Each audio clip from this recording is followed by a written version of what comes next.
Hello friends, welcome to insight maths. दोस्तों, आज के इस वीडियो में हम लोग डिस्कस करने वाले हैं 7 जुलाई का जो हमारा पेपर हुआ था अभी सीटेट का, उसमें जो मैथ्स का क्वेश्चन आया था उसको।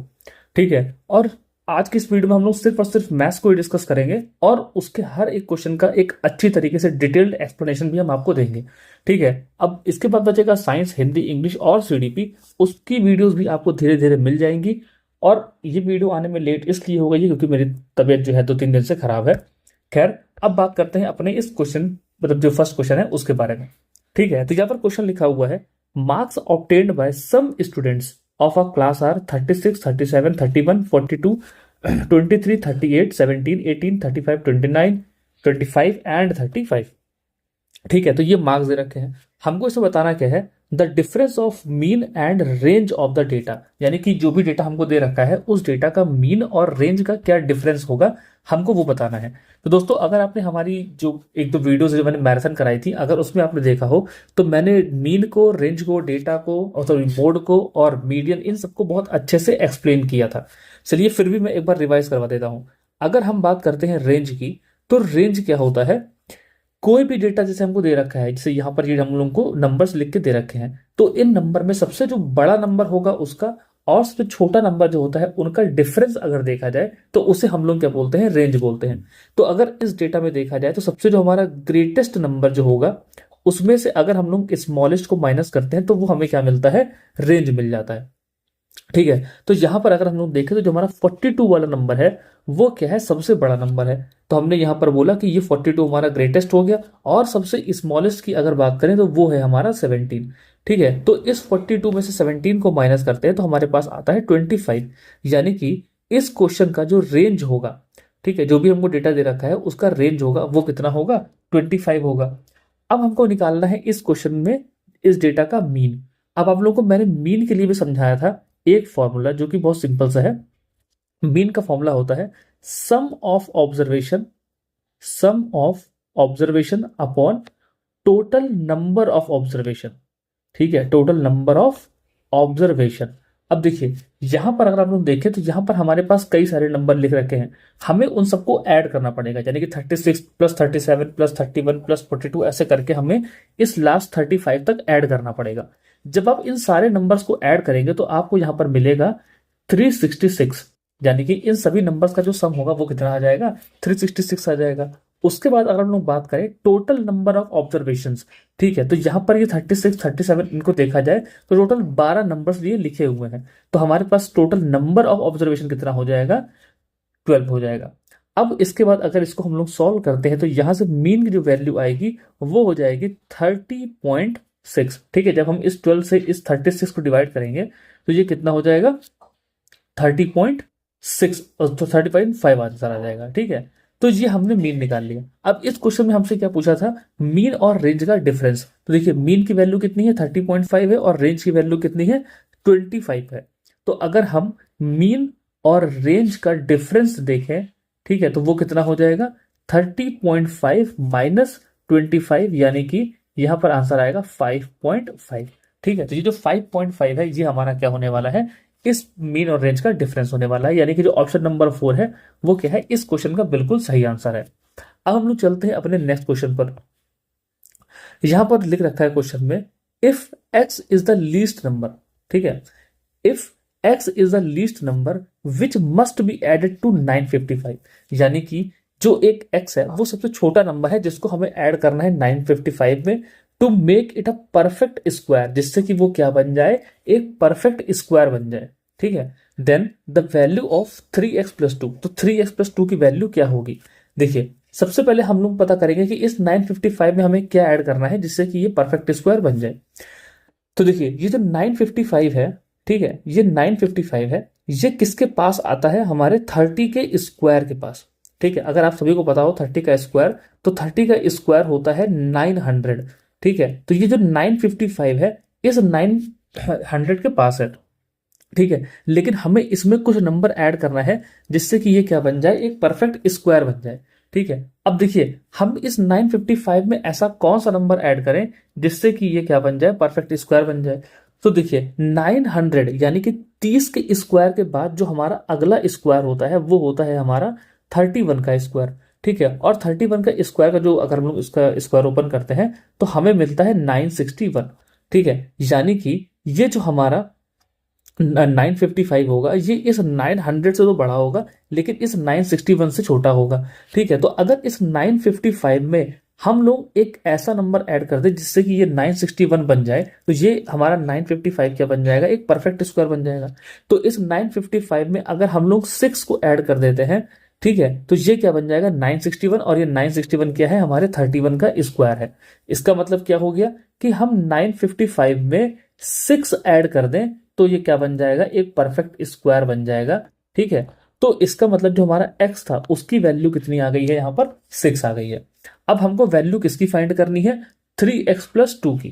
देखिए 3x+2 हमारे पास ये है, अगर x की वैल्यू को यहाँ पर 6 रखा जाए तो ये हमारा हो जाएगा 3 × 6 + 2, यानी कि 3 6 18 और 2 कितना हो जाएगा 20, यानी कि 20 जो हमारा होगा वो बिल्कुल सही आंसर होगा। तो इस क्वेश्चन में जो हमारा ऑप्शन देखें तो ऑप्शन नंबर 2 जो है वो क्या होगा, इस क्वेश्चन का बिल्कुल सही आंसर होगा। अब हम लोग चलते हैं अपने नेक्स्ट क्वेश्चन की तरफ, और ये नेक्स्ट क्वेश्चन जो है वो हमारा पेडागोजी से रिलेटेड है। यहां पर लिखा हुआ है the domain of learning that deals with attitude and values is known as. ठीक है, यानी कि ऐसा कौन सा डोमेन है जो कि एटीट्यूड और वैल्यूज से रिलेटेड है या फिर उससे डील करता है। सबसे पहला है इसमें साइकोमोटर, दूसरा है नॉलेज, ठीक है, और तीसरा है हमारा कॉग्निटिव डोमेन, और चौथा है अफेक्टिव डोमेन। तो देखिए वैसे नॉलेज डोमेन जैसी तो कोई बात होती ही नहीं है। ठीक है, मेन हमारे पास 3 ही डोमेन है, साइकोमोटर, कॉग्निटिव और अफेक्टिव डोमेन। ठीक है, तो ये हमारा कॉग्निटिव, ये साइकोमोटर डोमेन जो होता है ये हमारा कनेक्टेड होता है फिजिकल चीजों से, और जो कॉग्निटिव जो हमारा कनेक्टेड होता है ये हमारा होता है ब्रेन से रिलेटेड। ठीक है, यहां पर जो अफेक्टिव डोमेन होता है ये हमारा किससे, सोशल चीजों से कनेक्टेड होता है, यानी कि जो एटीट्यूड है, वैल्यूज है, जो थॉट्स हैं, वो सब हमारे किस में आते हैं, इस अफेक्टिव डोमेन में आते हैं। तो इस क्वेश्चन में जो हमारा डोमेन है जो एटीट्यूड और वैल्यूज से कनेक्टेड है वो कौन सा है, अफेक्टिव डोमेन है, यानी कि हमारा ऑप्शन नंबर 4 जो होगा वो क्या होगा, इसका बिल्कुल सही आंसर होगा। अब हम लोग चलते हैं अपने नेक्स्ट क्वेश्चन पर। नेक्स्ट क्वेश्चन हमारे पास लिखा हुआ है how many natural numbers between 1 and 500 are divisible by each of the numbers 3, 5 and 7। ठीक है, अब देखिए हमें यहां पर क्या करना है, एक से लेकर के 500 के बीच में उन नंबर्स को बताना है जो कि हमारे किससे डिवाइड हो जाएंगे, 3, 5, 7 और 3, 5 और 7 से डिवाइड हो जाएंगे। देखिए वैसे तो इसको करने के बहुत सारे तरीके हैं, मतलब हम पहले डिविजिबिलिटी रूल चेक करें 3 का, फिर 5 का, फिर 7 का, फिर उनमें जो कॉमन आएगा हम उससे पता करें कि कौन कौन से डिवाइड होंगे, वो भी एक तरीका है, लेकिन वो बहुत लेंदी तरीका है। हम लोग इसको शॉर्ट तरीके से क्या करेंगे कि सबसे पहले हम लोग फाइंड करेंगे एलसीएम ऑफ 3, 5 एंड 7। जब आप 3, 5 और 7 का एलसीएम फाइंड करेंगे तो यहां पर देखिए 3, 5 और 7 तीनों कैसे नंबर है, प्राइम नंबर है। ठीक है, और प्राइम नंबर यानी कि जो अपने आप से कटते हैं और सिर्फ 1 से कटते हैं, तो इनमें कोई भी ऐसा कॉमन नंबर नहीं है जो तीनों में आ रहा हो। ठीक है, तो अगर हम इन सबका फैक्टर वो एलसीएम निकालना चाहें तो इनका एलसीएम निकालने के लिए बस क्या करना है, इनको मल्टीप्लाई कर दो, इनका एलसीएम आ जाएगा। ठीक है, तो इन सबका अगर देखा जाए तो एलसीएम जो आएगा वो हो जाएगा 105। ठीक है, अब देखिए ऐसा नंबर जो 105 की टेबल में आता होगा वो क्या होगा, इन तीनों से भी डिवाइड हो जाएगा। तो देखिए 1 और 500 के बीच में ऐसे कितने नंबर हैं जो कि 105 की टेबल में आते हैं, तो उनमें सबसे पहला नंबर है हमारा 105 वाला ही। ठीक है, 105 1 105, 105 को अगर 2 से मल्टीप्लाई किया जाए तो हमारा कितना हो जाएगा, 210 आ जाएगा। उसके बाद जो अगला नंबर आएगा वो हो जाएगा 315, और उसके बाद जो नेक्स्ट नंबर आएगा वो हो जाएगा 420। ठीक है, तो यहां पर देखा जाए तो ये पहला नंबर, ये दूसरा नंबर, ये तीसरा नंबर और ये चौथा नंबर, यही 4 नंबर हैं जो 105 के टेबल में आएंगे और 1 और 500 के बीच में भी लाई करेंगे। ठीक है, तो इस हिसाब से देखा जाए तो यहाँ पर 4 ही नंबर हैं जो कि 3, 5 और 7 से डिविजिबल होंगे। ठीक है, क्योंकि मैंने बताया कि जो इस नंबर से डिवाइड हो जाएगा वो 3, 5 और 7 से भी डिवाइड होगा। तो यहाँ पर ये जो हमारे 4 नंबर है वही है जो कि इस 3, 5 और 7 तीनों से डिवाइड होंगे। तो जो हमारा ऑप्शन नंबर 3 है वो क्या होगा, इस क्वेश्चन का बिल्कुल सही आंसर है। अब बात करते हैं अपने क्वेश्चन नंबर 5 की। ठीक है, तो यहां पर क्वेश्चन लिख रखा है a minus B plus C का whole square minus a minus B minus C का whole square upon b minus A is equal to, तो ये किसके इक्वल होगा, ठीक है, हमको बताना है कि ये तो अगर सॉल्व करेंगे तो ये किसके बराबर होगा। देखिए, इसको करने के लिए आपको थोड़ा सा इसको एक्सपेंड करना ही पड़ेगा। ठीक है, इसको बहुत इजीली हम लोग नॉर्मल तरीके से नहीं कर पाएंगे, कोई फॉर्मूला वगैरह इसमें लग नहीं रहा है, तो हमें क्या करना पड़ेगा, इसको एक्सपेंड करना पड़ेगा और यहाँ पर a plus B plus C का होल स्क्वायर का वाला फॉर्मूला लगाना पड़ेगा। अगर आपको फॉर्मूला नहीं पता तो मैं एक बार लिख देता हूं कि a plus B plus C का होल स्क्वायर का फॉर्मूला क्या हो जाएगा, A square plus B square plus C square plus 2ab plus 2bc plus 2ca। ठीक है, ये फॉर्मूला होता है हमारे a plus B plus C का होल स्क्वायर का। चलिए अब इस क्वेश्चन को हम लोग थोड़ा सॉल्व करते हैं। सबसे पहले हम लोग a minus B plus C का होल स्क्वायर का फॉर्मूला ओपन करेंगे। तो जब इसका फॉर्मूला ओपन करेंगे तो यहां पर कितना हो जाएगा, A square plus B square plus C square. ठीक है, अब यहां पर चूंकि देखिए माइनस वाला भी नंबर रहेगा तब भी उसका जो स्क्वायर होता है वो हमेशा कैसा आता है, पॉजिटिव आता है, इसीलिए हमने यहां पर तीनों में A square plus B square plus C square लिखा। लेकिन अब जब हम इस 2ab को ओपन करेंगे तो यहां पर देखिए हमें इस a और b को मल्टीप्लाई करना पड़ेगा, लेकिन b के आगे कौन सा साइन है, माइनस का साइन है। तो जब a और माइनस b को मल्टीप्लाई करेंगे तो हमारे पास कितना हो जाएगा, माइनस का 2ab आ जाएगा। ठीक है, उसी तरह जब हम इस b और c को मल्टीप्लाई करेंगे तो हमारे पास कितना आएगा, माइनस 2bc हो जाएगा। और जब हम इस a और c को मल्टीप्लाई करेंगे तो ये हमारा कितना हो जाएगा, प्लस का 2ac हो जाएगा। ठीक है, यहां तक हमारी बात हो गई कि हमने इस फर्स्ट ब्रैकेट को सॉल्व कर लिया। इसको ब्रैकेट में कर देंगे और अब माइनस करके हमारे इस दूसरे ब्रैकेट की बारी है। जब इसमें भी सॉल्व करेंगे तो हमारा A square plus B square plus C square, ये तो बिल्कुल सेम रहेगा। ठीक है, लेकिन जब हम लोग इसमें अब ए और बी वाले को सॉल्व करेंगे, मतलब 2ab वाला फॉर्मूला ओपन करेंगे, तो यहां पर आएगा माइनस का 2ab और इस माइनस बी और माइनस सी को जब मल्टीप्लाई करेंगे तो हमारा हो जाएगा प्लस का 2bc और जब इस c और a को मल्टीप्लाई करेंगे तो ये हो जाएगा माइनस का 2ca। और उसके बाद यहां पर सॉरी फॉर्म स्क्वायर करना लगा रहा था, ये हो गया। ठीक है, और नीचे जो हमारा डिवाइड में है वो b माइनस ए, वो तो लिखा ही हुआ है। अब देखिए जब आप लोग इसका फॉर्मूला ओपन कर दिया है, अब उसके बाद हम लोग इसका ब्रैकेट ओपन करेंगे, तो जो पहला वाला ब्रैकेट है वो तो एज इट इज लिख दिया जाएगा, यानी कि A square plus B square plus C square minus 2ab minus 2bc minus 2ca, या फिर ac, वो एक ही बात है, ऐसे लिख दिया जाएगा। लेकिन चूंकि इस ब्रैकेट के बाहर जो हमारा सेकंड वाला ब्रैकेट है, इस ब्रैकेट के बाहर माइनस का साइन लगा हुआ है, तो अंदर के सारे साइन क्या हो जाएंगे, चेंज हो जाएंगे। तो ये हो जाएगा minus A square minus B square minus C square plus 2ab minus 2bc और यहां पर कितना हो जाएगा, माइनस माइनस प्लस, यहां पर हो जाएगा 2ca। ठीक है, ये हो जाएगा। अब इसको अगर देखें ध्यान से तो ए स्क्वायर बी स्क्वायर सी स्क्वायर, ए स्क्वायर बी स्क्वायर सी स्क्वायर, यहां से पूरी तरीके से क्या हो जाएगा, कैंसिल हो जाएगा। उसके बाद यहां पर देखिए माइनस का 2ab है और यहां पर प्लस का 2ab है, वो भी आपस में कैंसिल हो जाएगा। अब यहां पर बच रहा है जो, वो हमारे पास है माइनस का 2bc और यहां पर माइनस का 2bc। अगर इन दोनों को साथ में लिखे तो ये हमारा हो जाएगा माइनस का 4bc और माइनस का 2ca और प्लस का 2ca हमारे पास यहां पर ये बच रहा है। अगर हम लोग इसको देखें तो ये और ये भी क्या हो जाएंगे, आपस में कैंसिल हो जाएंगे। ठीक है, एक हमने थोड़ी सी गलती कर दी है लिखने में, सॉरी। यहां पर देखिए ये माइनस का था, ये सही है, लेकिन यहां पर ये प्लस का था और यहां पर हमें इसको प्लस में लिखना था, मैंने गलती से इसको माइनस में लिख दिया। तो अगर इसको देखें तो ये 2 और 2 कितना हमारा हो जाएगा, प्लस का 4ca, या फिर ac भी इसको लिख सकते हैं। और इसके नीचे जो डिवाइड में हमारी वैल्यू थी वो है b माइनस ए। ठीक है, ये हमारे पास ऐसे हो गया। अगर अब इसको ध्यान से देखें तो यहाँ पे हम लोग 4 कॉमन ले सकते हैं और c कॉमन ले सकते हैं। ठीक है, तो इसमें से हमने 4 और c को कॉमन ले लिया। जब 4 और c को कॉमन लेंगे तो यहाँ पर बचेगा माइनस b और यहाँ पर बचेगा plus a upon b minus A. ठीक है, तो यहां तक तो हमने सॉल्व कर लिया। अब हम क्या करेंगे, यहां ऊपर वाले में से माइनस को कॉमन ले लेंगे। जब आप इस ऊपर से माइनस को कॉमन लेंगे तो यहां पर हो जाएगा 4c। ठीक है, जो हमारा b पहले माइनस में था, माइनस कॉमन लेने की वजह से अब वो क्या हो जाएगा, प्लस में आ जाएगा, और जो हमारा a था वो किस में हो जाएगा, माइनस में हो जाएगा। ठीक है, और यहां पर कितना हो जाएगा, b माइनस ए, या फिर इसको हम लोग थोड़ा सा सही से अरेंज करके लिखे तो इसको हम लोग 4c और b माइनस ए अपॉन b माइनस ए ऐसे भी लिख सकते हैं। फिर यहां से ये पूरा का पूरा ब्रैकेट कैंसिल हो जाएगा और जो हमारे पास आंसर बचेगा वो हो जाएगा माइनस का 4c। ठीक है, तो अगर इसका जो ऑप्शन देखा जाए तो इनमें से सही ऑप्शन कौन सा है, हमारा ऑप्शन नंबर 4, यानी कि -4C जो होगा वो इस क्वेश्चन का बिल्कुल सही आंसर है।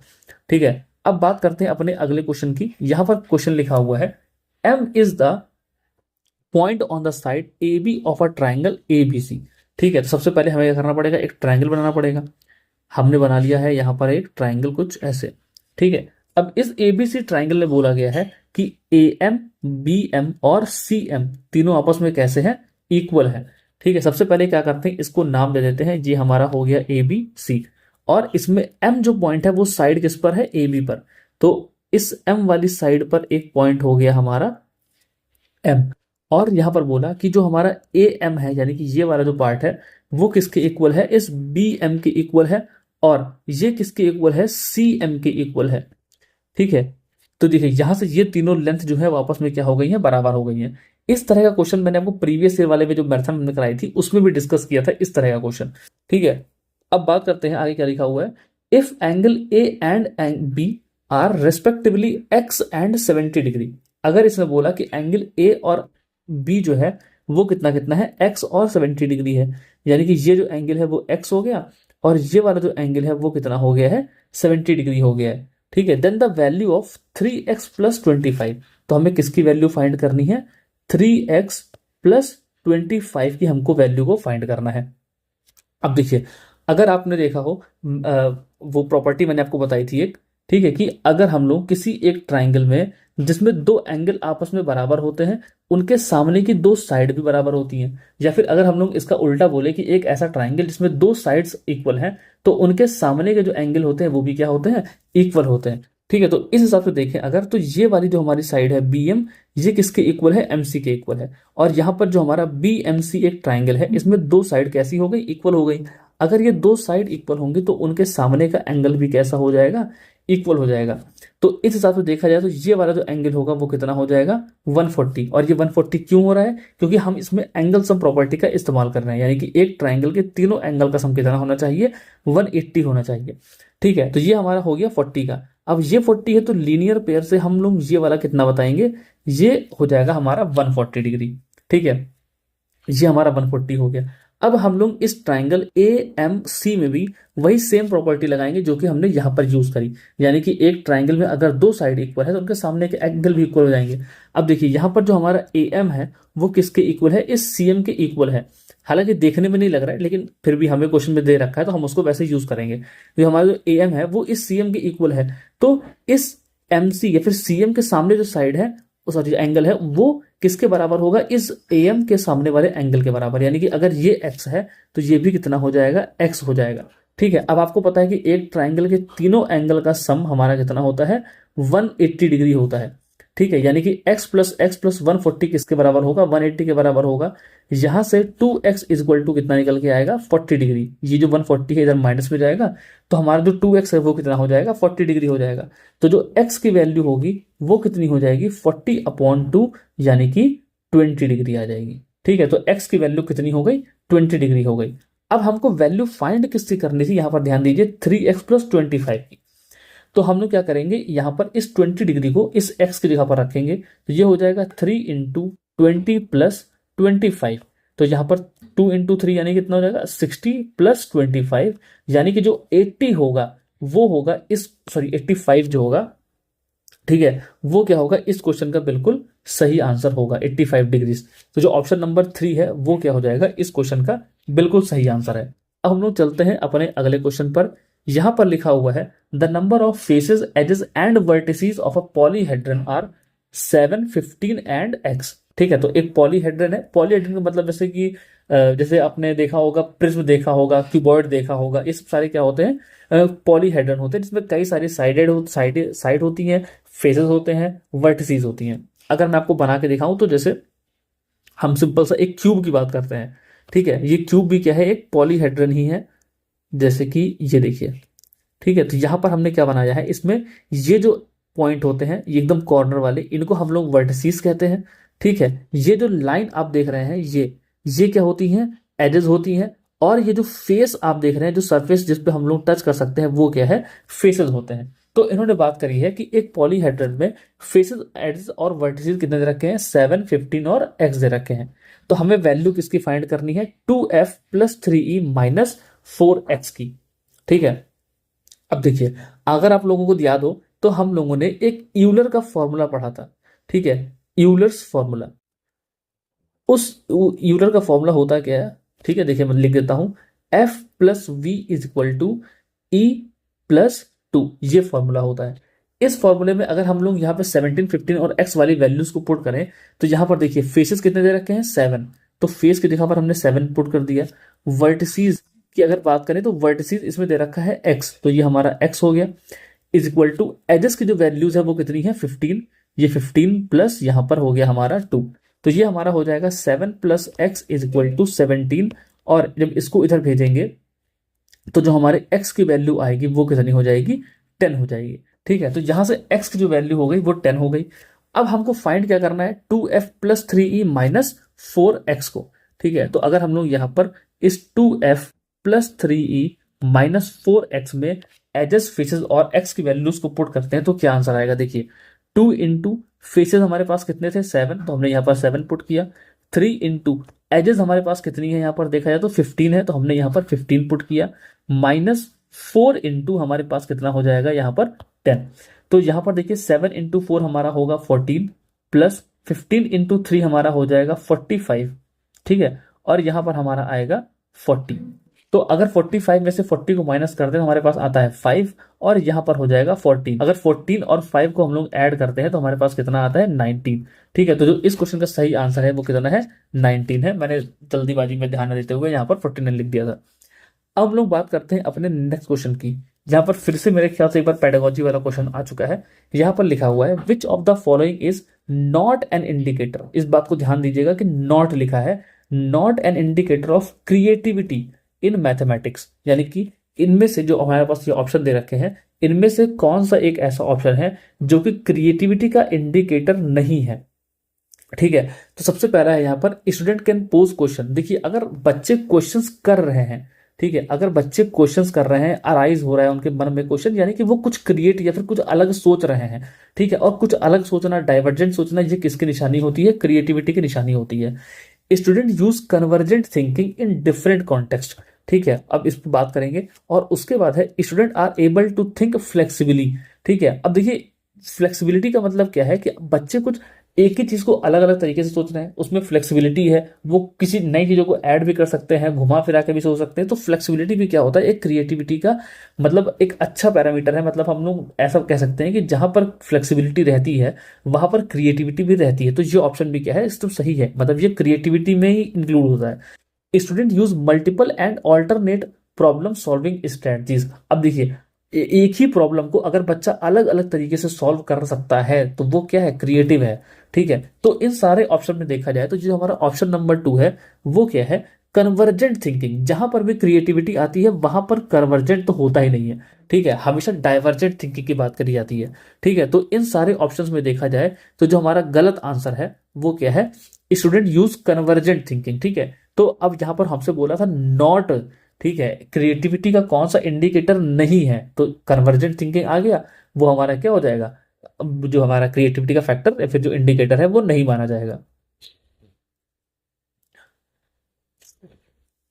अब हम लोग चलते हैं अपने अगले क्वेश्चन की तरफ। यहां पर हमारे पास क्वेश्चन लिखा हुआ है इफ 2x प्लस 5y का होल स्क्वायर माइनस 5 ब्रैकेट में 2x plus 5y minus 14 is equal to 2x plus 5y plus p, और यहां पर लिखा है ब्रैकेट में 2x plus 5y plus q, then the value of p plus q क्या होगी। देखिए इस क्वेश्चन को करने के लिए हम क्या करेंगे, थोड़ा सा दिमाग लगाएंगे, और ये जो हमारे पास 2x प्लस 5y है इसको हम सपोज कर लेते थोड़ी देर के लिए, मान लीजिए a। ठीक है, अगर हम लोग इसको ऐसे डायरेक्टली सॉल्व करेंगे तो ये क्वेश्चन जो होगा बहुत लंबा हो जाएगा। ठीक है, तो हम क्या करेंगे, थोड़ी देर के लिए इस 2x प्लस 5y को क्या सपोज कर लेंगे, यहां पर a सपोज कर लेंगे। अब देखिए जैसे हमने इसकी वैल्यू को a सपोज किया तो ये 2x प्लस 5y का होल स्क्वायर हमारे लिए क्या हो जाएगा, a स्क्वायर के बराबर माइनस 5a और माइनस 14 हो जाएगा। यही सेम चीज अगर इधर भी देखी जाए तो ये भी कितना हो जाएगा, a प्लस पी ब्रैकेट में a प्लस क्यू। ये हमारा जो हमारी इतनी लंबी सी इक्वेशन थी वो छोटे से सिंप्लीफाई में होकर के ऐसे आ गई। अब देखिए ए स्क्वायर माइनस 5a माइनस 14, ये जो है ये क्या हो गया, एक क्वाड्रेटिक इक्वेशन बन गया।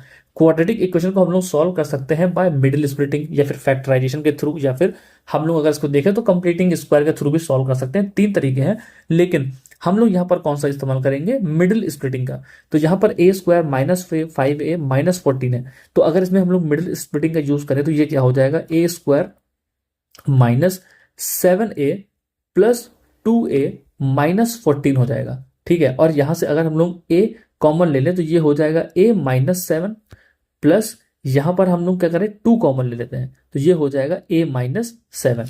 ठीक है, और यहां पर जो हमारा a प्लस पी है वो एज इट इज रहेगा, और ये a प्लस क्यू भी क्या होगा, बिल्कुल वैसा ही लिखा रहेगा। ठीक है, तो ये साथ में हमारा चलता रहेगा, इसमें कोई चेंज नहीं करना है अभी हमको। अब देखिए यहां से हमने a माइनस 7 और a माइनस 7 दोनों क्या हो गए, सेम हो गए, तो हम इनको भी कॉमन ले लेंगे, यानी कि ये a माइनस 7 और a प्लस 2 के फॉर्म में बन जाएगा, और यहां से a प्लस पी और ये a प्लस क्यू के इक्वल हो जाएगा।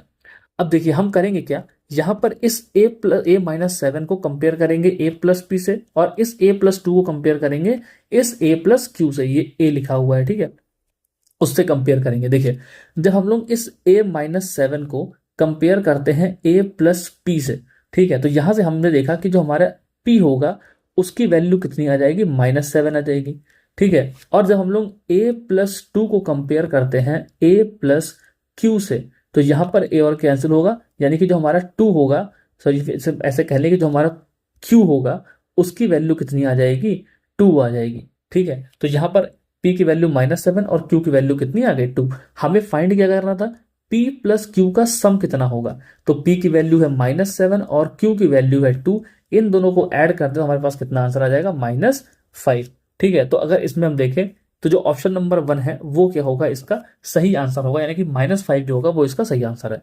अब हम लोग बात करते हैं अपने नेक्स्ट क्वेश्चन पे। यहां पर लिखा हुआ है 2 parallel lines are intersected by a transversal. ठीक है, 2 पैरेलल लाइंस हैं, उनको एक ट्रांसवर्सल ने इंटरसेक्ट किया है, and the two interior angles so formed the two interior angles so formed on the same side of a transversal are 2x plus 15 and 3x minus 20, then the value of 4x plus 6 is। तो हमें इस 4x plus 6 की value को बताना है।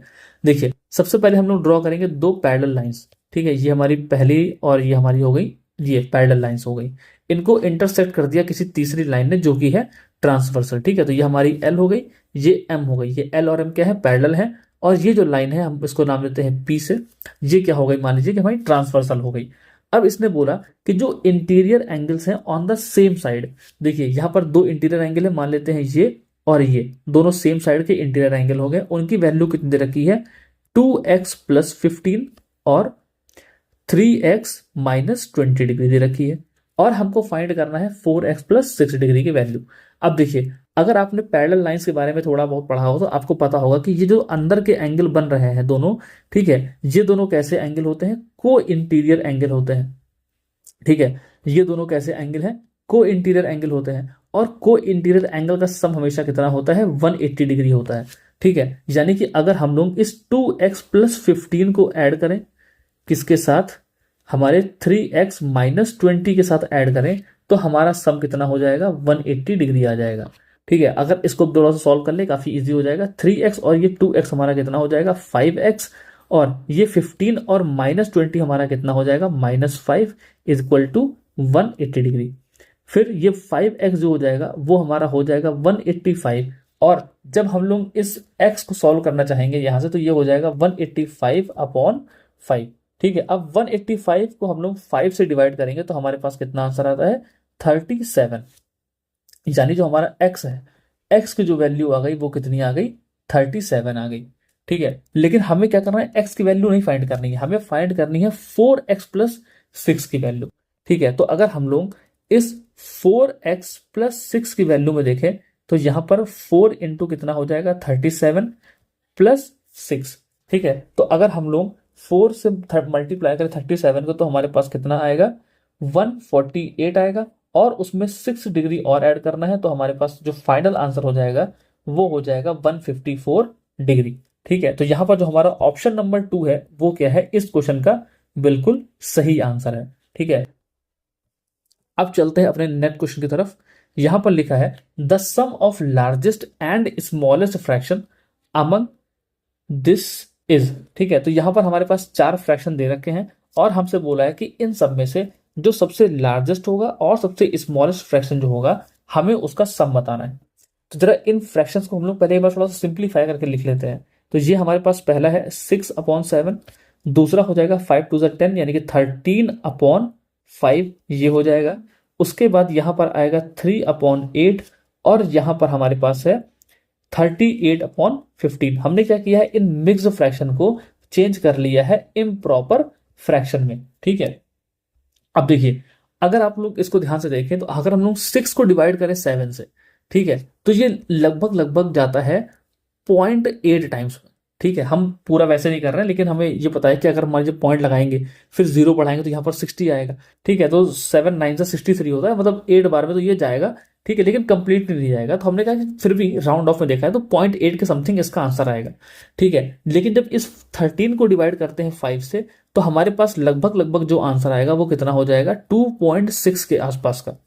ठीक है, 5 2 10 हो जाएगा, फिर 3 आएगा, फिर पॉइंट लगा के 0 बढ़ाएंगे तो 5 6 कितना होता है, 30 होता है, तो ये 2.6 आ जाएगा। इस 3/8 में देखा जाए तो एक तरीके से देखा जाए 30 को हम लोग डिवाइड कर रहे हैं किससे, 8 से, तो 8 3 कितना होता है, 24 होता है। लेकिन यहाँ पर तो 3 है तो यहाँ पर एक पॉइंट लगा देंगे यानी कि ये 0.3 के समथिंग आएगा। अब यहां पर देखा जाए तो यहां पर लिखा हुआ है 38/15। ठीक है, अगर हम लोग इस 38 को डिवाइड करते हैं 15 से तो जो लगभग लगभग आंसर आएगा वो हमारे पास कितना आएगा, 2.5 के समथिंग आएगा। ठीक है, अगर देखा तो 15 2 कितना होता है, 30 होता है। ठीक है, यहाँ पर 8 बचेगा और 15 बचे कितना, 75, यानी कि 5 बार में लगभग लगभग पहुंच जाएंगे 38 के आसपास, तो 2.5। लेकिन हमने कहा कि फिर भी इस 2.5 और 2.6 में जो बड़ा है वो कौन है, 2.6 वाला। यानी कि इस क्वेश्चन में सबसे बड़ा जो नंबर है हमारे पास वो कौन सा है, 15/3, और सबसे छोटा जो नंबर है वो कितना है, 3/8 है। तो हमें क्या करना है, इस 13/5 का सम बताना है इस 3/8 के साथ। तो हम यहां पर क्या करेंगे, एलसीएम लेंगे। तो 8 और 5 का एलसीएम कितना हो जाएगा, 40। ठीक है, फिर हम क्या करेंगे, इस 13 को 8 से अगर मल्टीप्लाई करते हैं तो हमारे पास आता है 104 और यहां पर आ जाएगा 15। ठीक है, 104 और 15 को अगर हम लोग ऐड कर देते हैं तो हमारे पास आता है 119। ठीक है, और इसी को हमको डिवाइड करना है किससे, 40 से। अगर हम लोग इसको 40 से डिवाइड कर देते हैं तो हमारे पास कितना आंसर आएगा, लगभग लगभग 2 होल 39/40 के आसपास आएगा। क्योंकि देखिए 4 2 कितना हो जाएगा, 80 हो जाएगा, और 80 में 39 ऐड कर देंगे तो कितना हो जाएगा, 119। तो इसका मतलब है कि इस क्वेश्चन का जो सही आंसर हो जाएगा वो हो जाएगा ऑप्शन नंबर 1, 2 होल 39/40।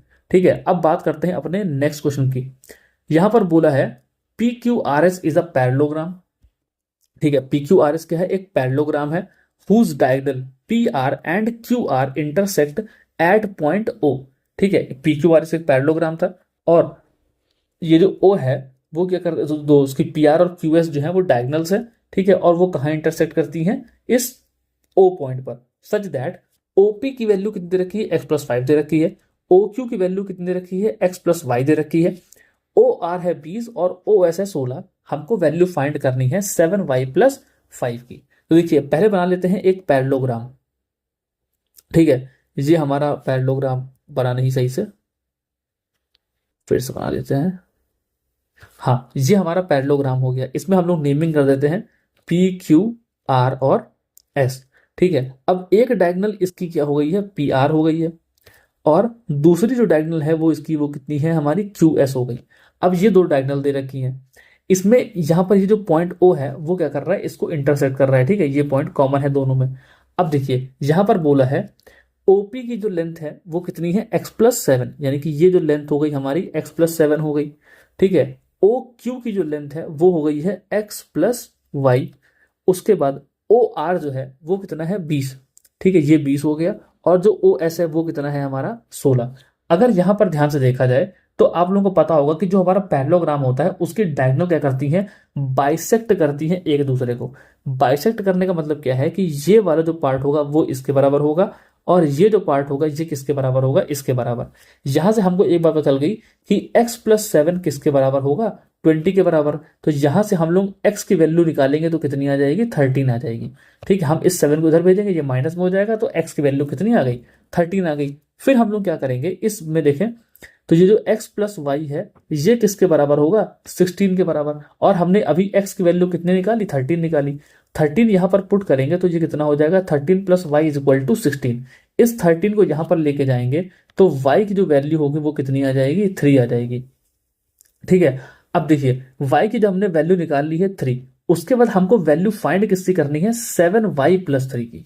तो अगर हम लोग यहां से 7y, इसको मैं हल्का सा नीचे लिख देता हूं, अगर हम लोग 7y+3 की वैल्यू को फाइंड करना चाहते हैं तो y की वैल्यू यहां पर पुट करनी पड़ेगी। तो 7 × 3 + 3 जो हमारा होगा वो कितना हो जाएगा, 7×3 = 21, 21 + 3 यानी कि 24। अब मैं कुछ गलत कर रहा हूं क्या, अरे यार सॉरी, यहाँ पर 7y+5 है, क्या यार जल्दीबाजी के चक्कर में गलत हो जा रहा है गाइस। यहाँ पर लिखा है 7y+5। ठीक है, तो अगर यहाँ पर देखें तो 7 × 3 + 5 करेंगे तो 7×3 कितना होता है, 21, 21 + 5 कितना हो जाएगा, 26 हो जाएगा। तो यहाँ पर जो हमारा ऑप्शन नंबर 4 है वो क्या होगा, इसका बिल्कुल सही आंसर होगा। ठीक है, वो जल्दीबाजी चक्कर में मैंने यहाँ पर 7y+3 लिख दिया था, इसलिए आंसर मैच नहीं कर रहा था। अब हम लोग चलते हैं अपने नेक्स्ट क्वेश्चन की तरफ। यहां पर लिखा हुआ है Arun is 3 year old than Varun. ठीक है, Arun is 3 year older than Varun. तो अगर हम लोग मान लेते हैं कि जो अरुण है उसकी एज जो है वो अभी x है। ठीक है, तो जो वरुण होगा, वरुण की एज कितनी हो जाएगी, देखिए Arun is 3 year older than Varun, sorry मैंने गलती कर दी यहाँ पर। हम लोग क्या करेंगे, वरुण की एज को क्या ले लेते हैं, x ले लेते हैं। तो अरुण की एज क्या हो जाएगी, x+3, क्योंकि अरुण क्या है, वरुण से 3 साल बड़ा है। ठीक है, Arun is 3 year older than Varun. तो वरुण की अगर हम लोग एज x ईयर लेंगे तो अरुण की एज कितनी हो जाएगी, x+3 years हो जाएगी। उसके बाद यहां पर बोला 8 year ago, 8 साल पहले। अब देखिए अगर हम लोग यहां पर बात करते हैं 8 year ago, यानी कि पहले, हम लोग 8 साल पहले की बात करेंगे तो 8 साल पहले अरुण की एज कितनी होगी और वरुण की एज कितनी होगी। तो 8 साल पहले अगर वरुण की एज देखें तो ये हो जाएगी x-8, लेकिन 8 साल पहले अरुण की एज देखें तो वो कितना हो जाएगा, x+3 -8, यानी कि हम लोग यहाँ पर क्या करेंगे, x+3 -8 करेंगे तो जो हमारे पास आंसर होगा वो कितना हो जाएगा, x-5। ठीक है, तो अरुण की एज कितनी हो गई है, x-5, और वरुण की कितनी है, x-8। लेकिन ये कब की है, 8 साल पहले की है। ठीक है, अब यहां पर आगे क्वेश्चन पढ़ते हैं।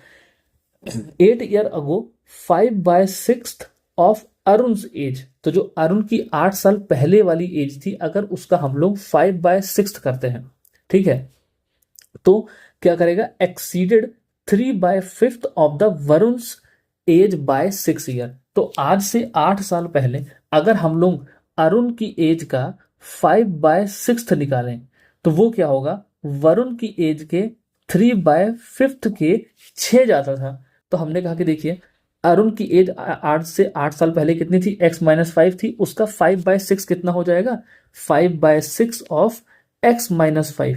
ठीक है, और वरुण की एज आज से 8 साल पहले कितनी थी, x-8 थी। ठीक है, ये हमारी कितनी हो गई है, x-8 हो गई। इसका 3/5 कितना हो जाएगा, ये हमारा हो जाएगा 3/5 ऑफ x-8। ठीक है, अब यहां पर बोला गया कि यहां पर बोला है कि 3/5 of Varun age by 6 year। अब देखिए अरुण की एज एक्सीड करती है वरुण की एज को बाय 6 years।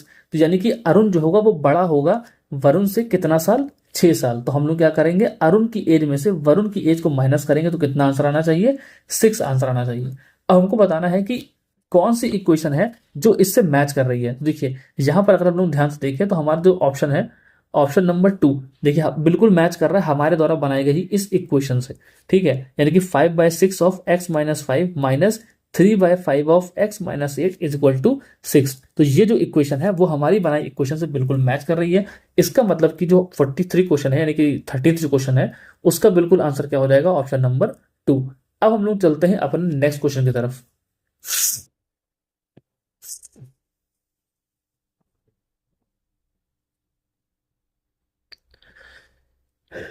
यहां पर क्वेश्चन लिखा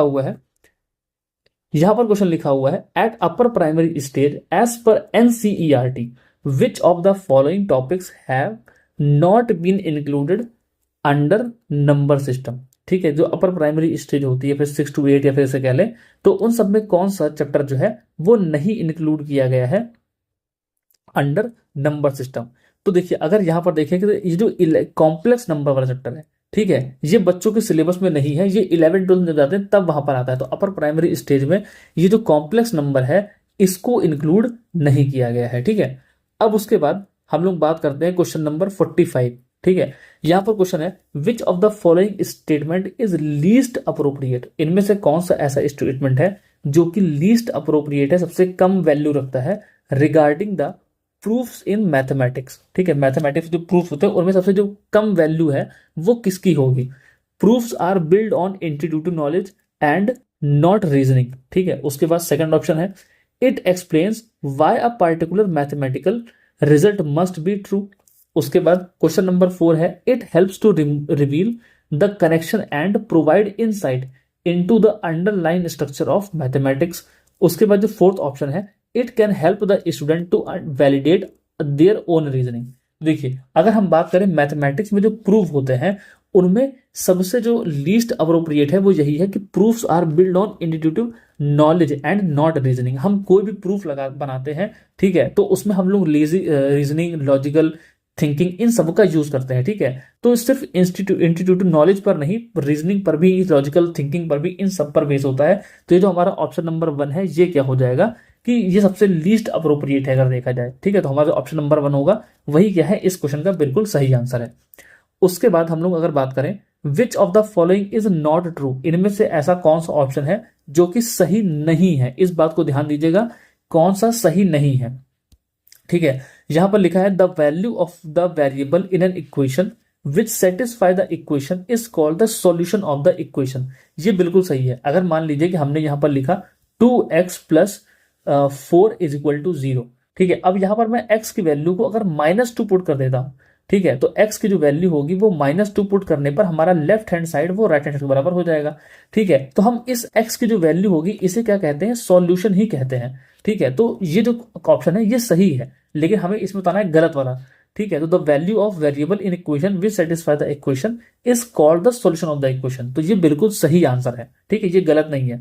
उसके बाद हमें यहां पर देखा गया है 3 + 4 × 5 is not a mathematical expression. ये ऑप्शन गलत है। ठीक है, ये क्या होगा, ये 3 + 4 × -5 ये क्या है, एक मैथमेटिकल स्टेटमेंट है। ठीक है, तो अगर यहाँ पे नॉट लिखा है इसका मतलब ये गलत है। ठीक है, तो ये जो ऑप्शन होगा वो हमारा सही होगा। उसके बाद operation of multiplication can be done on mathematical expression, हाँ ये कर सकते हैं, ये भी सही है। उसके बाद the expression x² + 10x + 25 can not be simplified further. अब देखिए, अगर हम लोग बात करें इस x² + 10x + 25 की, ठीक है, तो हम लोग इसको सिंप्लीफाई तो और नहीं कर सकते, लेकिन इसको फैक्टराइज कर सकते हैं, या फिर इसको हम लोग ऐसे भी लिख सकते हैं x + 5 का होल स्क्वायर। ठीक है, तो इसको देखा है तो ये सिंप्लीफाइड फॉर्म में ही है।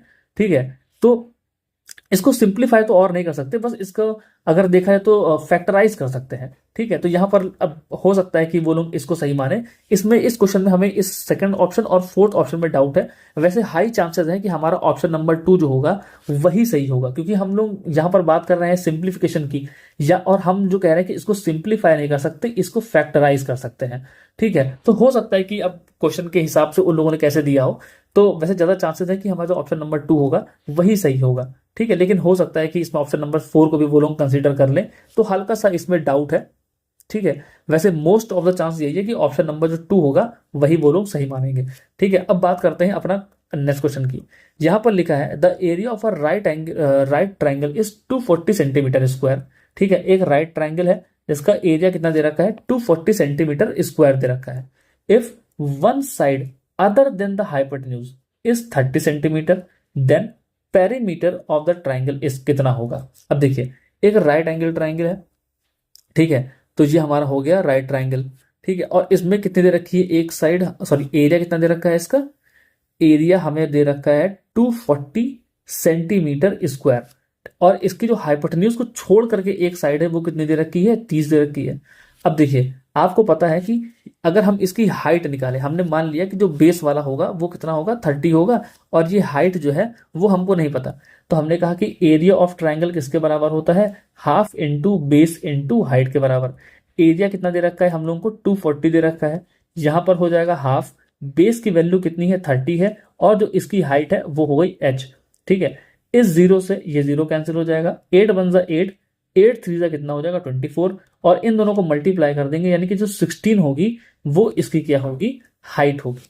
ठीक है, लेकिन हमें हाइट तो पता चल गई, लेकिन हमें निकालना क्या है, पेरीमीटर निकालना है, और पेरीमीटर निकालने के लिए हमें इसकी हाइपोटेन्यूज को भी पता करना पड़ेगा।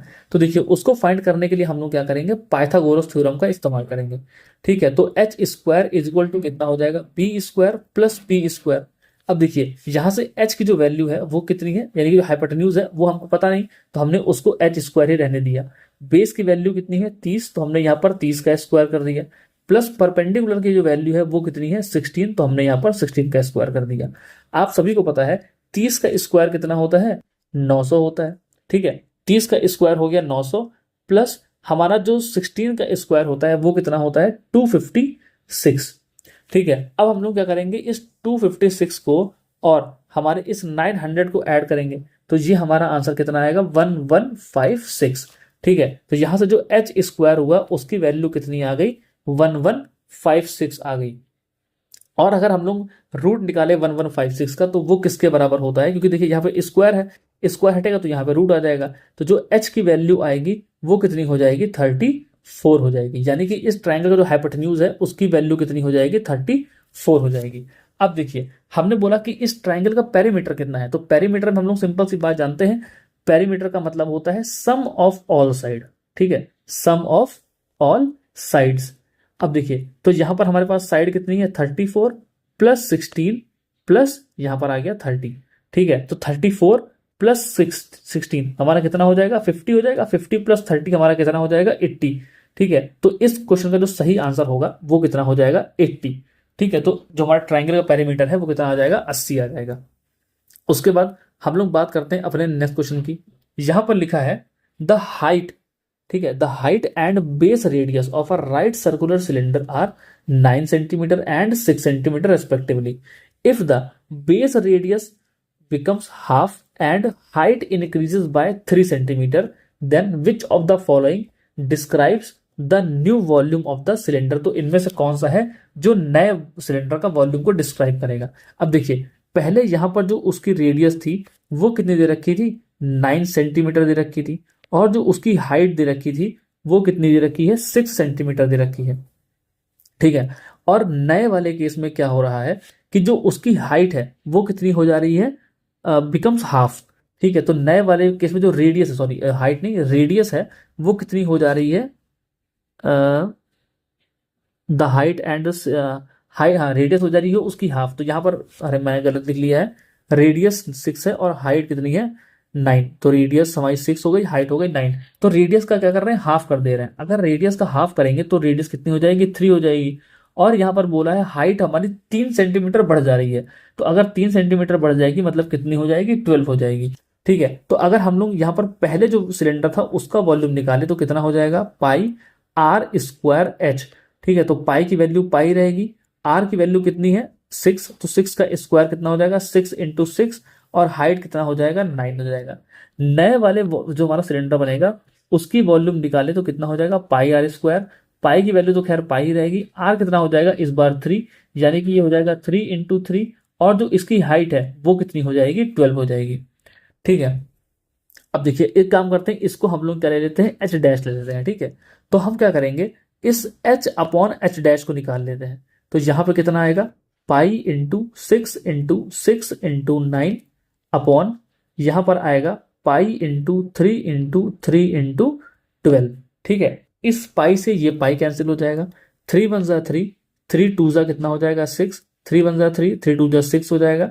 यहां पर देखेंगे तो 3 थ्री जा कितना हो जाएगा 9, 3 फोर जा कितना हो जाएगा 12, और ये 2 और 2 से हमारा ये पूरा का पूरा 4 भी कैंसिल हो जाएगा। यानी कि जो एच, सॉरी मैंने एच लिख दिया है, यहाँ पर ऐसे लिखें कि जो वॉल्यूम होगा, पता नहीं मुझे आज क्या हो गया मैं गलत लिख रहा हूँ। ठीक है, वी और वी डैश लिख लेते हैं। ठीक है, तो v और v डैश कितना हो जाएगा हमारा, v और v डैश हमारा हो जाएगा 3/1। इसको और सिंप्लीफाई करें तो ऐसे लिख सकते हैं, तो v is equal to 3 times of v dash, यानी कि जो पुराना वाला वॉल्यूम है वो नए वाले वॉल्यूम के 3 गुना है। या फिर ऐसे भी लिख लें कि 1/3 of v is equal to v dash, यानी कि जो नया वॉल्यूम होगा वो पुराने वाले वॉल्यूम का 1/3 है। ठीक है, तो अब इसमें हम लोग ऑप्शन में देखें तो यहाँ पर लिखा है the new volume will be 1/3 of the original volume. तो हमारा जो पहला वाला ऑप्शन है यही क्या हो जाएगा, इसका बिल्कुल सही आंसर हो जाएगा। ठीक है, अब हम लोग बात करते हैं अपने नेक्स्ट क्वेश्चन की। यहां पर लिखा हुआ है D is a point on the side A B of triangle A B C. ठीक है, एक ट्राइंगल है, उसकी एक साइड है ए बी, उस पे हमने क्या बना रखा है, एक पॉइंट बना रखा है जो कि है डी। हमने इसको नाम दे दिया ए बी और सी। इसकी साइड ए बी पे एक पॉइंट है डी है। ठीक है, such that C D is the bisector of angle A C B. हमने बोला कि ये जो हमारा पॉइंट था डी यहां पर ऐसे आ गया, और जब हम इसको ज्वाइन कर देते हैं सी से तो ये क्या बन गया, सी डी बन गया। और जो सी डी है वो क्या है, इस एंगल जो हमारा एक्स वाला जो सी वाला एंगल है इसकी बाइसेक्टर है, यानी कि अगर ये एक्स हुआ तो ये भी कितना हो जाएगा, एक्स हो जाएगा। उसके बाद इन्होंने दे रखा है कि जो एंगल ए है उसकी वैल्यू कितनी है, 50। ये एंगल हो गया हमारा 50 का। एंगल बी की वैल्यू दे रखा है 70, ये एंगल हमारा हो गया 70 डिग्री का।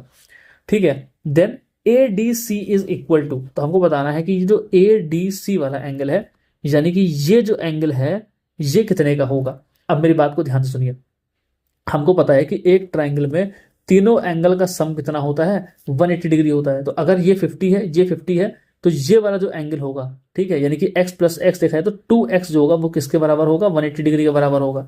7 5 12 यानी कि 120, तो ये हो गया। ये जब इधर से माइनस होगा तो ये जो 2x होगा इसकी वैल्यू कितनी हो जाएगी, 60 डिग्री। जहां से इसको कैंसिल कर दे तो x की जो वैल्यू होगी वो कितनी आ जाएगी, 30 डिग्री।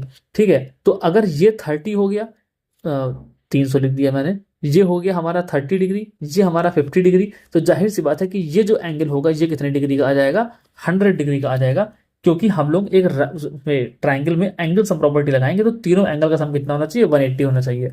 तो 50 ये हो गया, 30 ये हो गया, तो ये एंगल जो कितना होगा वो कितना होगा, 100 डिग्री का। तो जो हमारा 49 का जो फर्स्ट ऑप्शन है वो क्या है, बिल्कुल सही है। उसके बाद हम लोग चलते हैं अपने नेक्स्ट क्वेश्चन पर।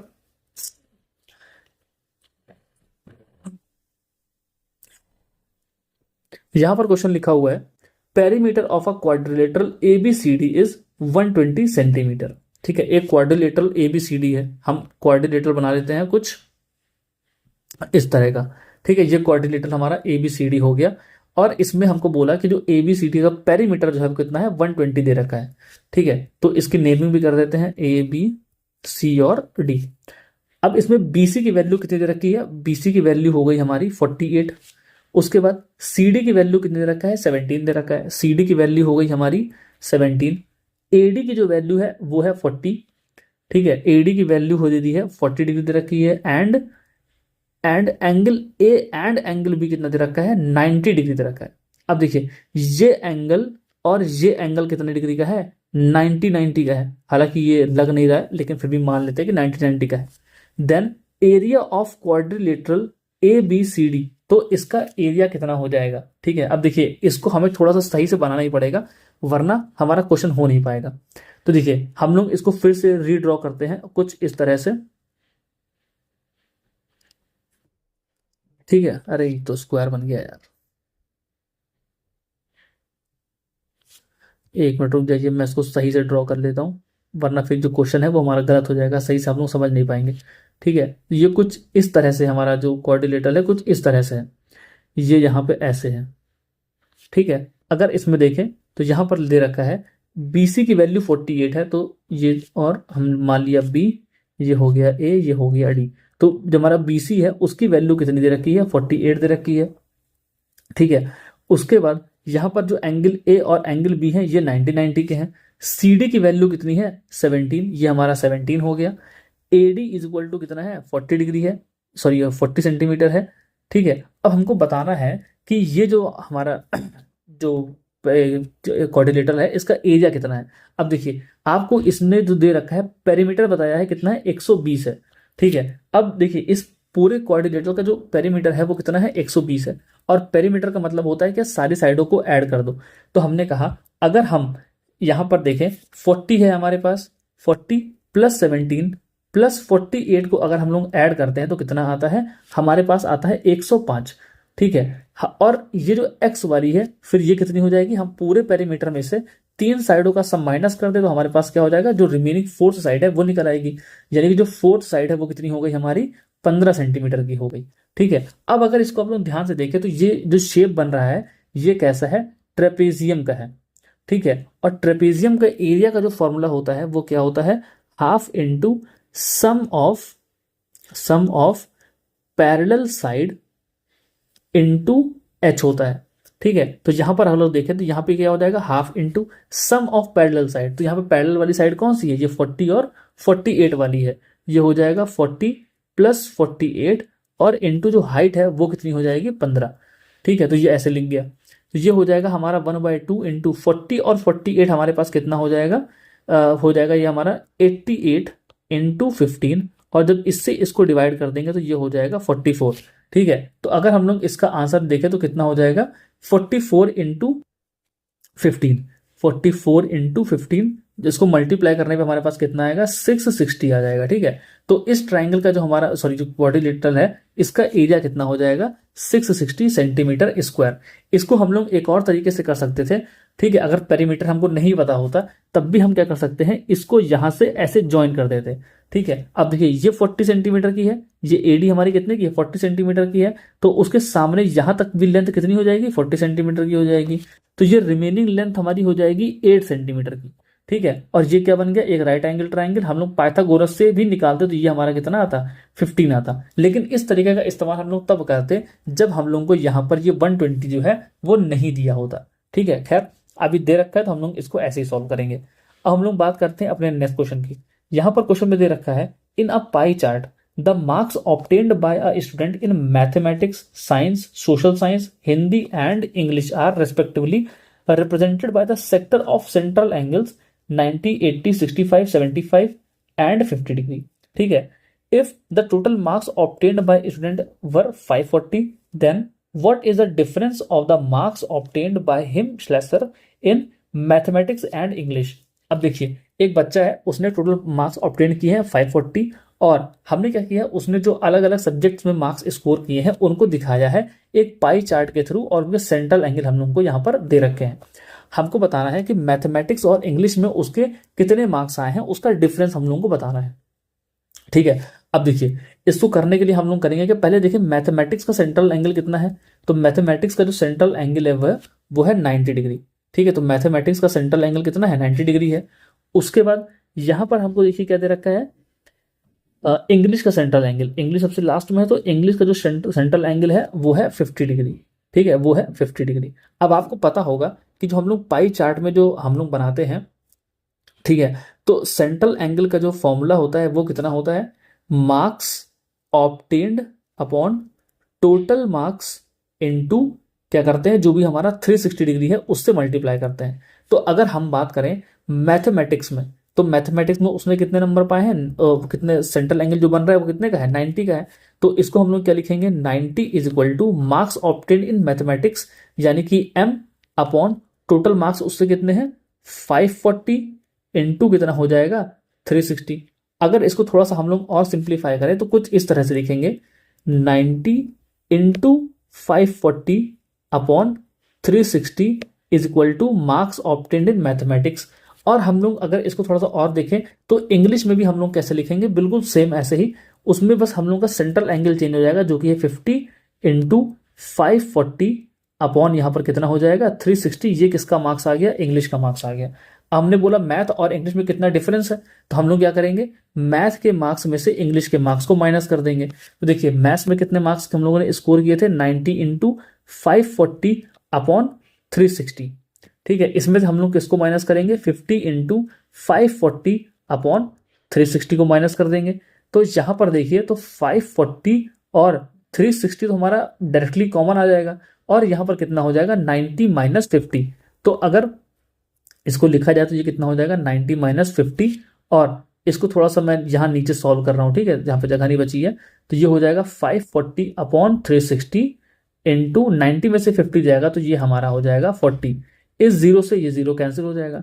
36 वन जा 36, सॉरी 18 वन जा 18, 18 टू जा कितना हो जाएगा 36, और 18 थ्री जा कितना होता है 54, फिर 2 वन जा 2 और ये जाएगा 20 बार में, तो 20 इंटू 3 कितना हो जाता है 60। यानी कि इस क्वेश्चन का जो सही आंसर आएगा वो कितना हो जाएगा 60, यानी कि दोनों के बीच में कितने का डिफरेंस है 60 का डिफरेंस है। ठीक है, कई लोगों ने आपको शायद ऐसे बता दिया होगा शॉर्टकट तरीके से, मैं बता देता हूं आपको कि उन्होंने डायरेक्टली क्या किया होगा, मैथमेटिक्स और जो हमारा इंग्लिश है उसका सेंट्रल एंगल का डिफरेंस लिखा होगा। ठीक है, तो मैथमेटिक्स और सेंट्रल एंगल का डिफरेंस कितना हो जाएगा 40, फिर इसको 360 से मल्टीप्लाई करके और 540 से डिवाइड कर दिया होगा, सॉरी यहाँ पर सॉरी 540 से मल्टीप्लाई करके इसको डिवाइड कर दिया होगा 360 से। ठीक है, और डायरेक्ट डिफरेंस बता दिया होगा। ठीक है, ये भी सही है, लेकिन यहां तक हम लोग पहुंचे कैसे, हमको यही बताना था। ठीक है, तो हमने ये जो स्टेप है इस स्टेप बाय स्टेप हम लोग करेंगे, तो हम लोग जाकर के इस रिजल्ट तक पहुंचेंगे जैसे कि हम लोग यहां पर पहुंचे हैं। ठीक है, तो ये शॉर्ट तरीका है, अगर जिसको आता है, जिसकी प्रैक्टिस होती है वो ऐसे कर सकता है, लेकिन जिसको नहीं आता उसको हर एक चीज समझनी है, तो यह मैंने स्टेप बाय स्टेप वो करके दिखाया है। ठीक है, अब चलते हैं अपने नेक्स्ट क्वेश्चन पर। यहां पर क्वेश्चन लिखा हुआ है, which of the following statement is not correct with respect to rubrics as a tool of assessment। ठीक है, तो देखिए इनमें से पूछा है which of the following is not correct with respect to rubrics as a tool of assessment, तो इनमें से कौन सा नहीं सही है, तो इसमें से जो पहला ऑप्शन है rubrics made evaluation more subjective, यही क्या है इसका सही आंसर है। ये मतलब कि ये जो सही नहीं है, एक तरीके से देखा जाए तो नॉट लगा है, तो ये जो ऑप्शन 1 है ये इसका सही आंसर है। अब चलते हैं अपने अगले क्वेश्चन पर। यहां पर क्वेश्चन में दे रखा है, अ सम invested at 10% per annum for 2 years become 3267 when the interest is compounded annually. ठीक है, अगर हम लोग 2 साल के लिए कुछ पैसा रखते हैं वो कितना हो जाता है 3267 हो जाता है 10% के रेट से। ठीक है, और रेट कैसे लग रहा है, साल में एक बार, compounded annually. What will be the simple interest on the same sum at the rate in 2.5 साल में कितना हो जाएगा। तो पहले हम लोग प्रिंसिपल निकालेंगे। देखिए, तो पहले केस में यहां पर जो हमारा पैसा दिया गया था वो कंपाउंड इंटरेस्ट का है, तो ए इक्वल टू कितना हो जाएगा पी ब्रैकेट में 1 + r/100 की पावर कितना हो जाएगा n। ठीक है, तो हमको यहाँ पर अमाउंट कितना दे रखा है 3267, यहाँ पर प्रिंसिपल की हमको वैल्यू देने रखी है, हमने पी लिख लिया। 1 प्लस रेट की जो वैल्यू है वो कितनी है 10 अपॉन यहाँ पर आ जाएगा 100, और n की वैल्यू जो दे रखी है वो है 2 साल। ठीक है, इसको यहां से ऐसे कैंसिल करेंगे तो ये हो जाएगा 3267 इज इक्वल टू पी। यहां पे इसको देखेंगे तो ये एलसीएम लेने के बाद कितना हो जाएगा 11/10, और ये हो जाएगा इसका स्क्वायर। ठीक है, इसको हम लोग फर्दर यहां पर सॉल्व करते हैं। ये हो जाएगा 3267 is equal to P into 11 upon यहां पर कितना हो जाएगा 10 × 10। ठीक है, अब देखिए या फिर इसको हम लोग क्या करेंगे, इधर ऐसे ले आते हैं, ये हो जाएगा, एक सेकेंड, ये हो 11 यहाँ पर लिख दे, सॉरी 10 यहाँ पर लिख दे, ये हो जाएगा 3267 into 10 upon 11 is equal to P. अब देखिए ये 7 और 2 कितना होता है 9, और 6 3 भी कितना हो जाएगा 9।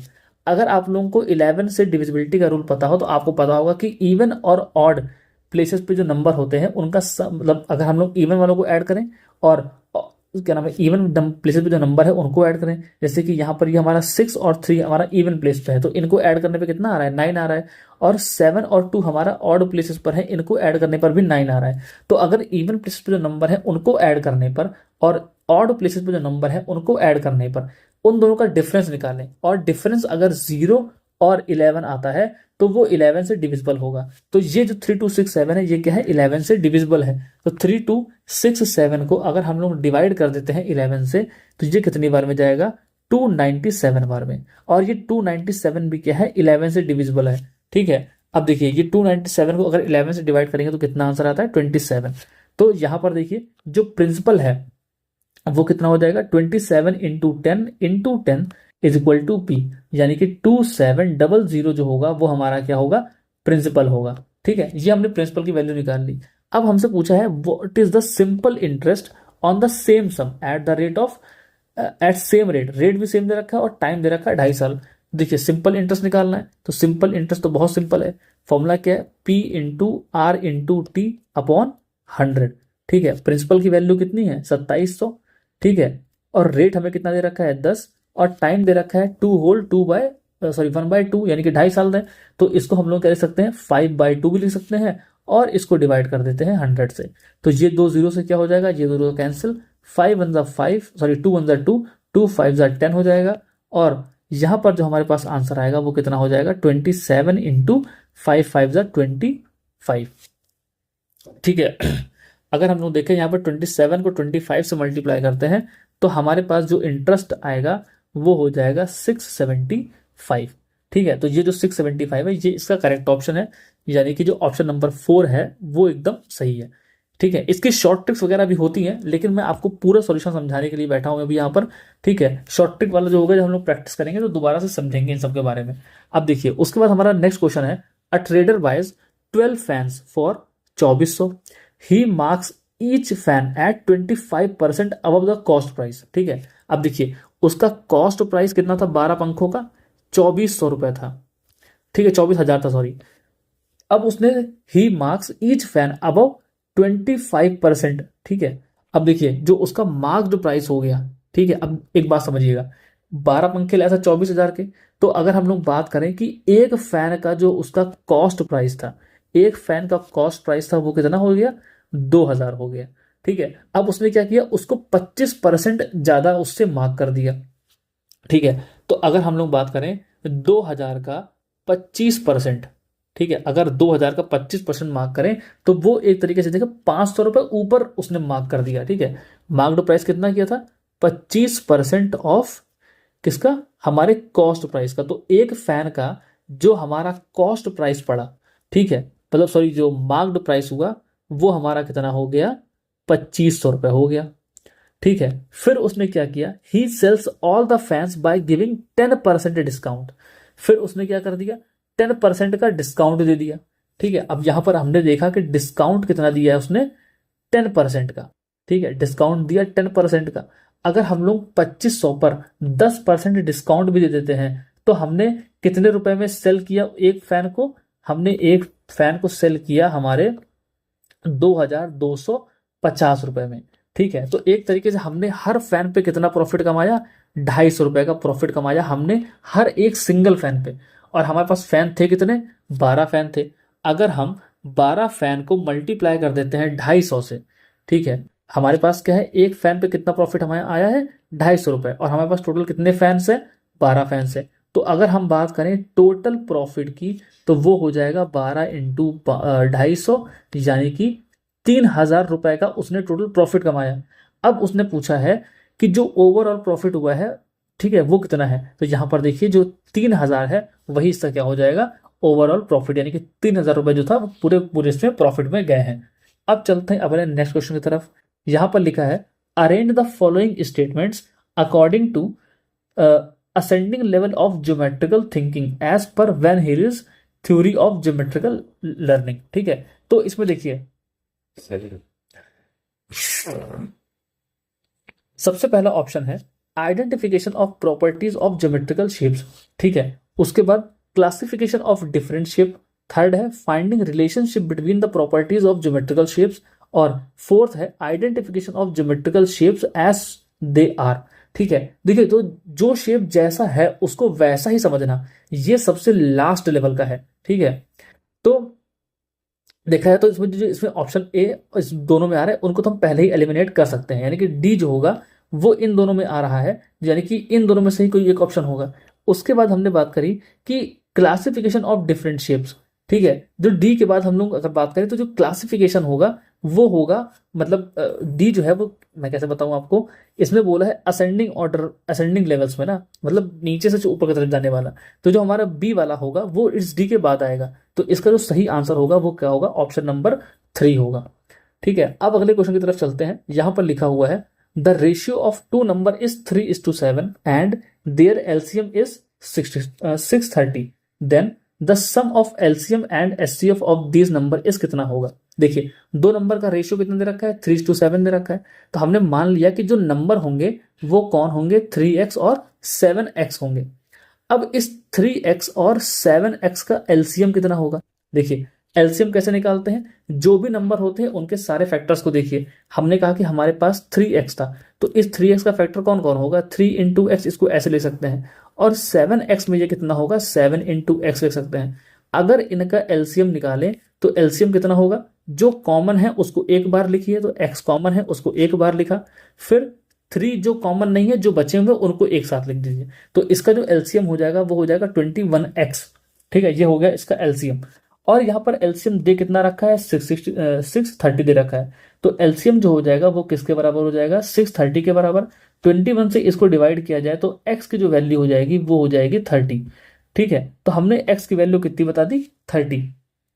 अब हमसे बोला है the sum of LCM and HCF of these number is. अब देखिए जो 30 आया है इसको अगर यहाँ पे देखा जाए तो हमारा नंबर कितना हो जाएगा, 3 इंटू 30, और जो दूसरा नंबर हो जाएगा वो कितना हो जाएगा, 7 इंटू 30।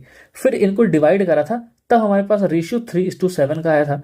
यानी कि ये 30 वाला ही ऐसा नंबर है जो दोनों में कट गया था। ऐसा नंबर जो दोनों में ही कॉमन लेके कट जाए वही हमारा क्या होता है, एचसीएफ होता है। ठीक है, यानी कि एचसीएफ इस नंबर का कितना हो जाएगा, 30 हो जाएगा। तो हमसे बोला क्या था, एचसीएफ और एलसीएम का सम, तो एचसीएफ और एलसीएम का सम जो हो जाएगा वो कितना हो जाएगा, 660 हो जाएगा। अब हम लोग बात करते हैं अपने अगले क्वेश्चन की तरफ। According to NCF 2005 which of the following process is least important in mathematics. तो इनमें से कौन सा है जो लीस्ट इंपॉर्टेंट है, तो सबसे इसमें क्या है, जो लीस्ट इंपॉर्टेंट है वो है शॉर्टकट्स को फाइंड करना। ठीक है, अब ये देखिए जनरलाइजिंग अ मैथमेटिकल फॉर्मूला ये इंपॉर्टेंट है, solving day to day problem. अगर हम लोग मैथ्स पढ़ रहे हैं और normal day to day problem solve ही नहीं करेंगे तो फायदा ही क्या है। ठीक है, तो शॉर्टकट्स को फाइंड करना ये क्या है, एक मतलब जो लीस्ट इंपॉर्टेंट है उसके बारे में यहाँ पर बात करी गई है। ठीक है, अब देखिए उसके बाद हम लोग अगर अगले अगले क्वेश्चन की बात करें तो यहाँ पर लिखा है विच of the following does not imply the meaning of assessment. इनमें से ऐसा कौन सा है जो असेसमेंट के मीनिंग को नहीं समझाता पूरी तरीके से। ठीक है, इसमें है it is a procedure to gather information of the student performance. ये होता है, ये मीनिंग के अंदर आता है हमारे असेसमेंट में, हम बच्चों की जो इन्फॉर्मेशन है उसको इकट्ठा करें। इट इज अ इवेल्युएशन, तो ये भी क्या है, इवेल्युएशन का प्रोसेस होता है। It helps to label the student, यानी कि ये बच्चों को कैटेगराइज करने में, लेबल करने में हेल्प करता है। It helps to diagnose individual differences. ठीक है, और ये बच्चों को जो विभिन्नताएं होती हैं उनको भी क्या करता है, जानने में हेल्प करता है। ठीक है, तो इसमें जो हमारा ऑप्शन नंबर 3 है वो क्या है, एकदम सही है। ठीक है, एकदम सही होने का मतलब इसने पूछा है कि which the following is not imply. ठीक है, तो जो नहीं होता है असेसमेंट का मीनिंग वो क्या है, लेबल द स्टूडेंट। हम बच्चों को कभी भी किसी भी तरह से लेबल नहीं करते, कौन अच्छा है कौन बुरा है कौन कैसा है, हम इसको कभी नहीं करेंगे। तो जो ऑप्शन नंबर 3 था वो उसका सही आंसर था। अब यहाँ पर हमारे पास नेक्स्ट क्वेश्चन लिखा है the value of 52 into 3 divided by 4 plus √441 divided by 7 into 3 plus 5 minus 32 divide by 8 into 12 is. इसकी वैल्यू क्या होगी। तो देखिए इसको थोड़ा सा सिंप्लीफाई करके पहले लिख लेते हैं। अगर देखिए थोड़ा सा इसको लिखा जाए तो ये कितना हो जाएगा, 52 इंटू 3 डिवाइड बाय 4, तो इसको हम लोग क्या लिखेंगे, 1/4 इंटू कर देंगे यहाँ पर ऐसे करके, प्लस √41 को हम लोग क्या √441 को हम लोग क्या लिख सकते हैं 21, और डिवाइड का साइन लगाए तो डिवाइड वाले को हम लोग क्या कर सकते हैं, ऐसे मल्टीप्लाई बाय 1/7 कर सकते हैं। उसके बाद यहाँ पर मल्टीप्लीकेशन में 3 था, हम लोग उसको ऐसे लिखेंगे, प्लस 5 माइनस 32 डिवाइड बाय 8 है तो इसको हम लोग 1/8 लिखेंगे, और मल्टीप्लाई बाय 12 हम लोग इसको ऐसे लिख देंगे। तो ये हमारी जो इक्वेशन इतनी बड़ी थी उसको हमने ऐसे लिख लिया। अब देखिए यहाँ पर अगर देखें तो 4 1 4 और 4 1 4, 4 3 12 हमारा क्या हो जाएगा, ये कैंसिल हो जाएगा, और 13 3 हमारा कितना होता है 39, ये हमारा ऐसे हो गया। फिर 7 1 7, 7 3 कितना हो जाएगा 21, और 3 इंटू 3 हमारा कितना हो जाएगा, यहाँ पर 9 आ जाएगा। उसके बाद यहाँ पर है एक 5 प्लस में, और यहाँ पर दे रखा है 8 1 8, 8 3 8 4 कितना होता है 32, तो यहाँ पर हो जाएगा माइनस का 4 इंटू 12, ये हो जाएगा 48। ठीक है, इसको हम लोग ऐसे लिख लेंगे, ये हमारा आ जाएगा 48। ठीक है, अब देखिए 39 प्लस 5 अगर किया जाए तो कितना आता है 48, और ये प्लस का 48 है और ये माइनस का 48 आपस में क्या हो जाएगा, कैंसिल हो जाएगा, और हमारे पास क्या बचेगा सिर्फ 5। यानी कि जो ऑप्शन नंबर 4 है वो क्या है, इस क्वेश्चन का बिल्कुल सही आंसर है। उसके बाद जो हमारा लास्ट क्वेश्चन है, a teacher distribute different types of triangles shaped paper cutting to the learner and tells them to measure and tabulate the angles in order to find the sum of angles. He tells them to note the result in each case. ठीक है, this method is an example of। तो अब बताइए कि ये जो method है वो कौन सा मेथड है। तो ये है डिस्कवरी मेथड, जिसमें हम लोग चाहते हैं कि बच्चे क्या करें, खोज करें, अपने आप से कुछ डिस्कवर करें, उसके बाद वो लोग चीजों को समझें। ठीक है, तो इस तरह से हमने क्या कर लिया, पूरे के पूरे 60 क्वेश्चन, जो भी मतलब 30 क्वेश्चन तो हमारे पेपर में आए थे, उनको डिस्कस कर लिया। और मैं गारंटी देता हूं कि 99% ये जो एनालिसिस है, जो हमारा वीडियो मैंने बनाई है, इसमें जितने भी आंसर बताए गए हैं वो सही होंगे। ठीक है, ऐसे ही हम लोग साइंस की भी वीडियो लेकर के आएंगे। बस मेरी थोड़ी सी तबीयत खराब है, इसीलिए लेट हो रहा है वीडियो में। ठीक है, तो अगर आपको वीडियो अच्छा लगा हो, हेल्पफुल लगा हो, तो प्लीज उसको लाइक कर देना। कोई भी डाउट है तो कमेंट कर देना, अपने दोस्तों के साथ भी शेयर कर देना। मिलते हैं अपनी अगली वीडियो में, तब तक के लिए बाय बाय।